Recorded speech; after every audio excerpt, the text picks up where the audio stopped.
Hi, my name is Rose. I am a volunteer here at the MRC, and I am the curator for the Resistance Will Not Be Stopped living library.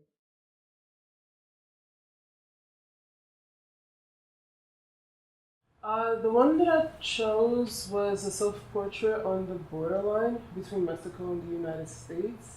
Artist Frida Kahlo. One thing I never learned in school, or that I don't remember learning in school, was the whole idea about colonialism.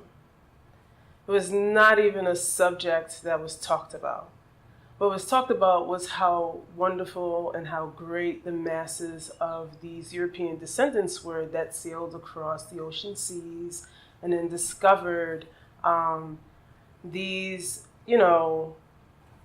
lands that apparently no other human beings were on except for these savages, these creatures, these beasts that were not as sophisticated as they were as they sailed the ocean seas in the wrong direction from where they were supposed to go. And then how heroic these European descendants were. And then how grateful we ought to be because we have all that we have today had it not been for these courageous European descendants that landed on Turtle Island. And then I come here to Ithaca, because I was born and raised in New York City, and I learned about Manifest Destiny. And I'm like, what is that? This is 2014, mind you. And Manifest Destiny is the way that it is shown in portrait, how the colonials came and moved the indigenous people away from their lands as they paved the new way for what we have today. And as I see this, and I see the way that they depicted the indigenous people moving away from their lands, and this glorious, grand, half-clothed woman just paving the way with the telephone pole and all the new inventions of colonialism, it shows truly the horror, taught differently as a glorious thing. And then I see this image.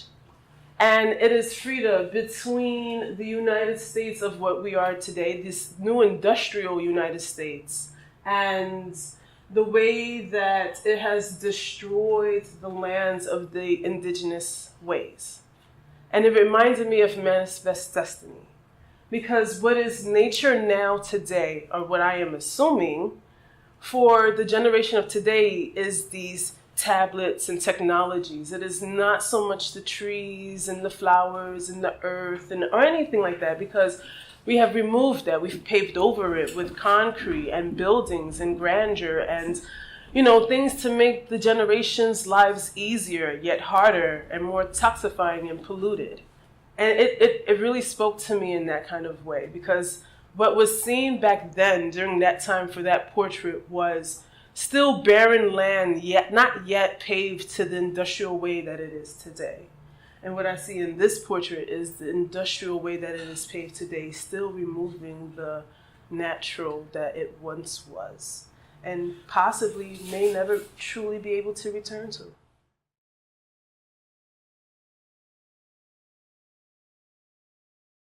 I consider myself a student of life, period. Always, until the end, right? And being part of the student is being able to make sure that I am relying on the education that I am upholding personally and passing that knowledge onward, however I can, with this ever-changing environment where we are creating the new ways of communicating across seas, across continents, to the outer spaces, It is time that, I too play my role in voicing the hidden stories that do not get told by popular demand.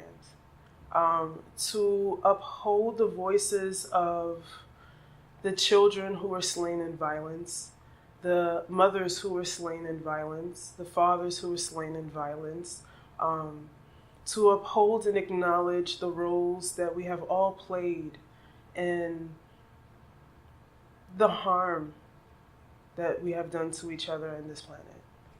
To be honest, that this is from my point of view, and this is from my lens of who I am in 2019, and that it may shift later, and that I am still learning, and that I am still unearthing, as we all still unearthing the stories that we have not been told personally, and that I too know that it is my responsibility as I live in this life cycle to pass that knowledge on as I can.